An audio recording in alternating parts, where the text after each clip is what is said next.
io non vorrei che fossimo oltre il punto di non ritorno, cioè questi signori che vediamo seduti lì, che sono persone con cui ho condiviso molti anni e che hanno anche la mia stima. Salvini, Zaia e Federica. Soprattutto Zaia, Federica, Giorgetti e Fontana.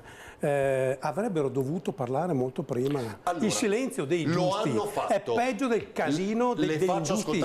Si è quindi nutrito dei silenzi di chi poteva parlare e non lo ha fatto, il declino della Lega, con Roberto Bulldog Marcato che oltre a fare nomi e cognomi passa in rassegna i temi accantonati, se non proprio abbandonati. Il fatto di non parlare più della questione settentrionale, del sindacato del nord, delle periferie, delle piccole partite IVA e parlare di sovranismo, adesso, con tutta buona volontà, ma l'ho anche detto a Salvini, ma un partito che nasce federalista a tratti secessionista, mi volete spiegare come può condividere l'idea di sovranismo? No, di questi che dovrebbero essere all'ordine del giorno del raduno leghista previsto per i primi di luglio a Mogliano con i maggiorenti del partito. L'obiettivo dichiarato è ricompattare, ma troppi sono i malumori e le incognite, tanto che il vertice potrebbe saltare. Di fatto un accordo non c'è nemmeno sui vice segretari.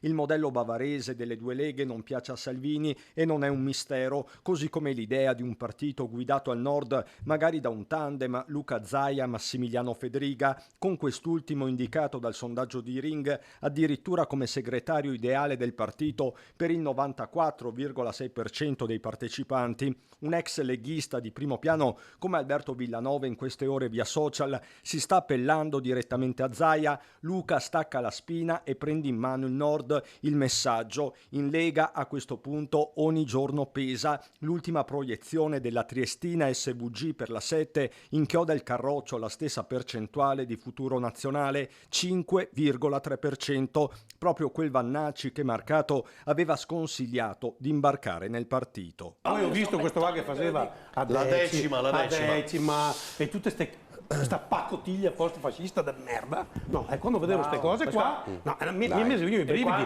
perché il fascismo è merda, appunto. Mannaggia, pare un marocchino, ragazzi, cioè se ne facciamo una questione fisica, lui pare un marocchino, adesso con tutto il rispetto, ma se l'Egonu non rappresenta l'Italia, lui che pare un marocchino rappresenta l'Italia, no, ho capito.